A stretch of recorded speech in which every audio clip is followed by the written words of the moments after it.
Un format che l'Associazione Italiana Sommelier ha studiato per gli istituti scolastici, che ha come finalità quello di poter dare una formazione ai ragazzi, un qualcosa in più che potrebbe essere poi speso tranquillamente nella propria carriera lavorativa, e quindi un format magari un po' più con un linguaggio più agevole e più giovanile proprio per i ragazzi, e quindi meno tecnico, proprio per cercare di instaurare un linguaggio e una conversazione ad hoc proprio per i giovani. È un corso che forma questi giovani su una specialistica in più per coloro che vogliono fare carriera in ambito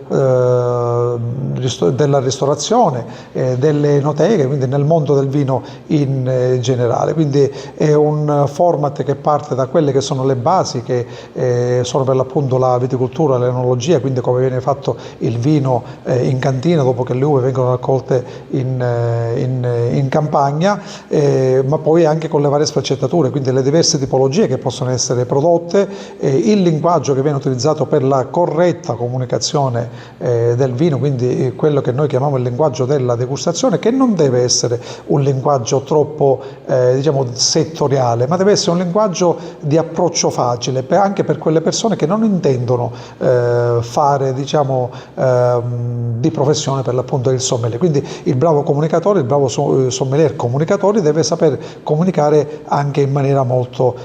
semplice, con un approccio diretto. Quindi la tecnica di degustazione, ma anche le diverse tipologie di vino che vengono prodotti. Ma non soltanto questo, ci si faranno dei cenni sulla birra, dei cenni sui distillati, sui liquori, quindi sui vini fortificati, sui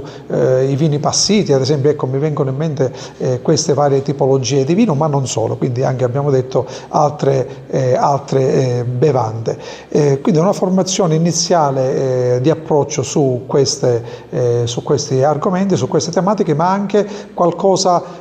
di impegnativo di più la troveremo su quello che è il servizio del vino, quindi come poter aprire la bottiglia di vino, come va servita, le varie temperature, le precedenze di servizio, a chi servire prima il vino, a chi lo ordina, oppure agli ospiti. Bene, tutte queste cose vengono approcciate in una prima fase di questo corso. Poi il corso ovviamente prosegue anche con delle degustazioni di vini che non sono soltanto siciliani, quindi si affronteranno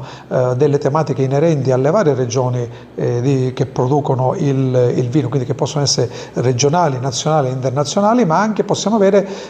poi a conclusione del percorso tanto abbinamento cibo-vino. Quindi diciamo che una formazione a tutto tondo per chi vuole intraprendere una carriera e dal punto di vista lavorativo dare degli sbocchi in più, per chi è appassionato e vuole fare di questo un proprio investimento. E se mi consentite anche di avere conoscenza del bere consapevole, che i ragazzi secondo me hanno un po' più, bisogna dare un po' più di attenzione a questa tematica per i ragazzi.